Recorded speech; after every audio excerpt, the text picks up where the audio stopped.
Good morning বন্ধুরা, welcome back to our channel. এখন বাজে সকাল 6:30 আর আমার কাণ্ড দেখো, আমি কাজ করতে শুরু করে দিয়েছি। বিয়ের পর যেন অনেকটাই চেঞ্জ হয়ে গেছি বন্ধুরা।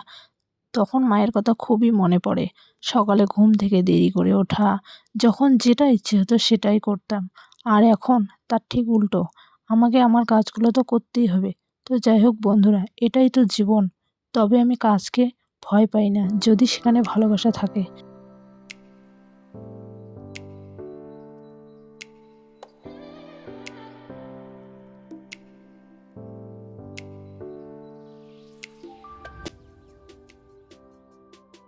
আর এখন বাজে প্রায় 11টা।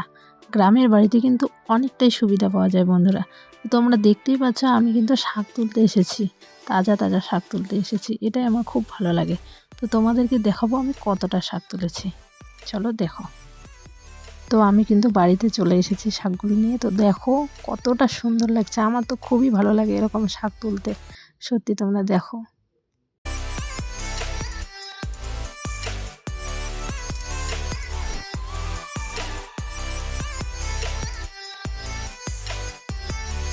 তো আমি চলে এসেছি এখন রান্না করতে। কি রান্না করব সেটা তোমাদেরকে দেখাবো।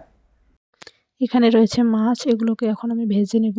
আর তার সাথে রয়েছে, তোমরা চিনতে পারছো বন্ধুরা এই জিনিসটা কি? এই তরকারিটা মাছ দিয়ে রান্না করব। আর তার সাথে লঙ্কা, পেঁয়াজ এগুলো কেটে নিয়েছি।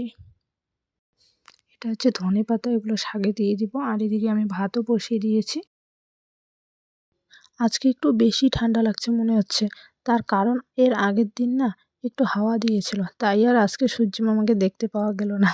তবে কি বলো তো, শীতকালে রান্না করার মজাটাই কিন্তু আলাদা। আমার খুব ভালো লাগে শীতকালে রান্না করতে, কোনো অসুবিধা হয় না আমার। এভাবেই দিনগুলো আমি কাটাই, সারাদিন কাজের মধ্য দিয়ে। তো আজকে এগুলোই রান্না করলাম। তো তোমরা ভালো থেকো, সুস্থ থেকো। দেখা হচ্ছে পরবর্তী কোনো এক ভিডিওতে। টাটা।